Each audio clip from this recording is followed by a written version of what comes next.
Bunda, lihat, aku berdiri di sini.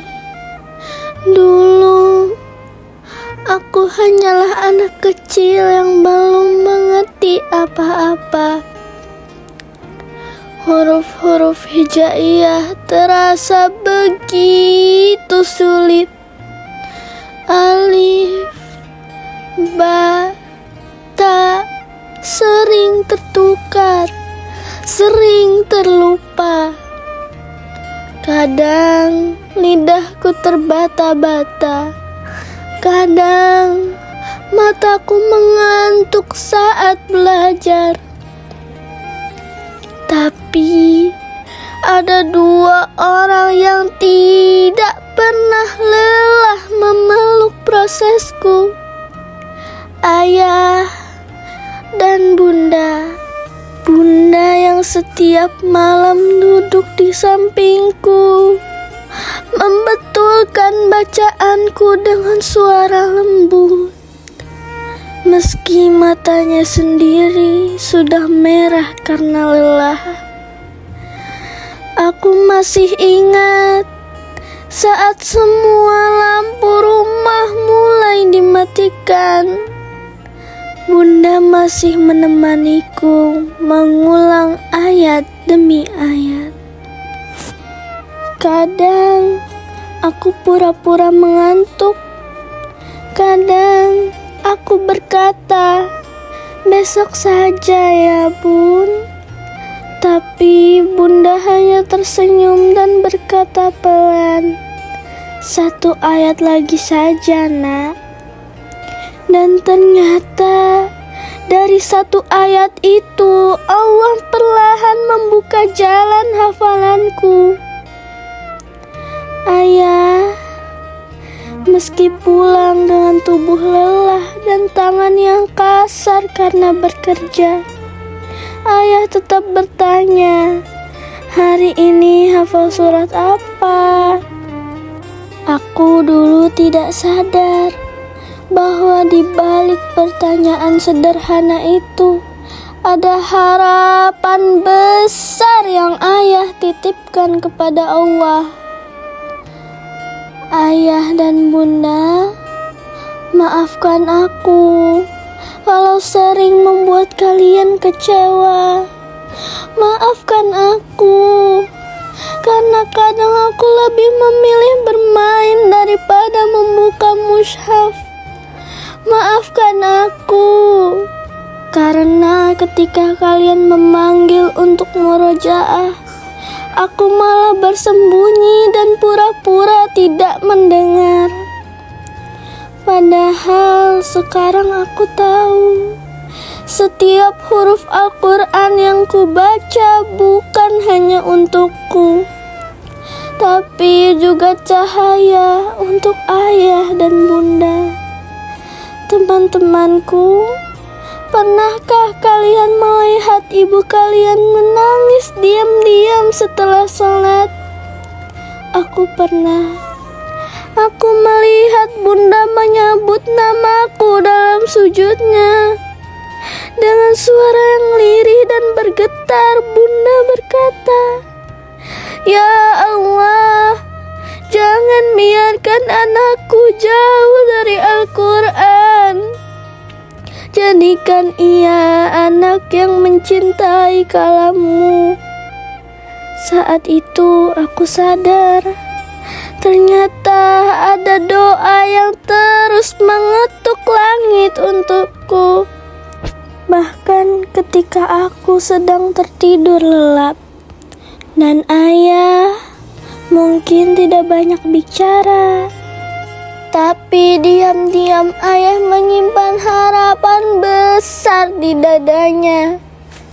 Ayah bekerja dari pagi hingga malam, menahan lelah, menahan panas, menahan sakit, hanya agar aku bisa duduk di tempat ini, belajar mengenal Allah melalui ayat-ayatnya. Mungkin Aku belum bisa membalas semua pengorbanan itu. Aku belum mampu membelikan rumah indah, belum mampu memberi apa-apa. Tapi aku punya satu mimpi. Aku ingin menjadi alasan Allah tersenyum kepada ayah dan bunda di akhirat nanti. Ustadz dan ustazah pernah berkata kepadaku bahwa di hari kiamat nanti, saat manusia berlari ketakutan, saat tidak ada lagi harta, jabatan, dan kemewahan dunia, anak yang menjaga Al-Quran akan dipanggil oleh Allah. Lalu Allah memberikan mahkota bercahaya yang sinarnya lebih indah dari matahari. Dan Allah berkata, sematkan mahkota ini kepada kedua orang tuamu. Ayah, bunda, sejujurnya aku ingin sekali melakukan itu. Aku ingin semua manusia di padang mahsyar melihat kalian dan berkata, lihat, itulah orang tua yang sabar menjaga anaknya bersama Al-Quran. Ayah, bunda, mungkin hafalanku belum banyak, mungkin bacaanku belum sempurna, mungkin aku masih sering lalai dan malas. Tapi percayalah, di dalam hati kecilku, aku sangat mencintai kalian. Aku tidak ingin masuk surga sendirian.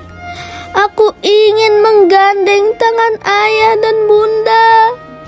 Aku ingin berjalan bersama kalian melewati pintu-pintu surga Allah. Karena bagiku, surga yang paling indah bukan hanya tentang sungai dan istana, tapi tentang bisa berkumpul lagi dengan ayah dan bunda tanpa ada perpisahan. Ya Allah, jika suatu hari nanti aku menjadi anak yang jauh dari Al-Quran, tolong kembalikan aku. Dan jika suatu hari ayah dan bundaku lemah, maka kuatkanlah mereka sebagaimana mereka telah menguatkanku sejak kecil. Ayah, bunda, coba pejamkan mata sebentar. Bayangkan di kepala ayah dan bunda ada mahkota bercahaya dari surga. Bukan karena aku anak hebat, tetapi karena ayah dan bunda tidak pernah menyerah mendidikku. Terima kasih karena sudah sabar menghadapi sifat manjaku. Terima kasih karena tetap memelukku meski aku sering membangkang. Terima kasih karena mencintaiku karena Allah. Ayah, bunda, aku tahu suatu saat nanti kita akan menua. Aku akan tumbuh besar, rambut ayah akan memutih, langkah bunda akan mulai melemah, dan aku takut, sangat takut kehilangan kalian. Karena rumah tanpa suara ayah dan bunda tidak akan pernah terasa sama. Jika suatu hari nanti aku berada di surga dan aku tidak menemukan ayah dan bunda di sana, aku akan mencari kalian. Aku akan memanggil nama kalian berkali-kali. Aku aku akan berkata kepada Allah, "Ya Allah, aku tidak ingin menikmati surga sendirian. Bukankah dulu mereka yang mengajariku menyebut namamu? Bukankah mereka yang membangunkanku untuk mengaji? Bukankah dulu mereka yang menangis dalam doa demi masa depanku?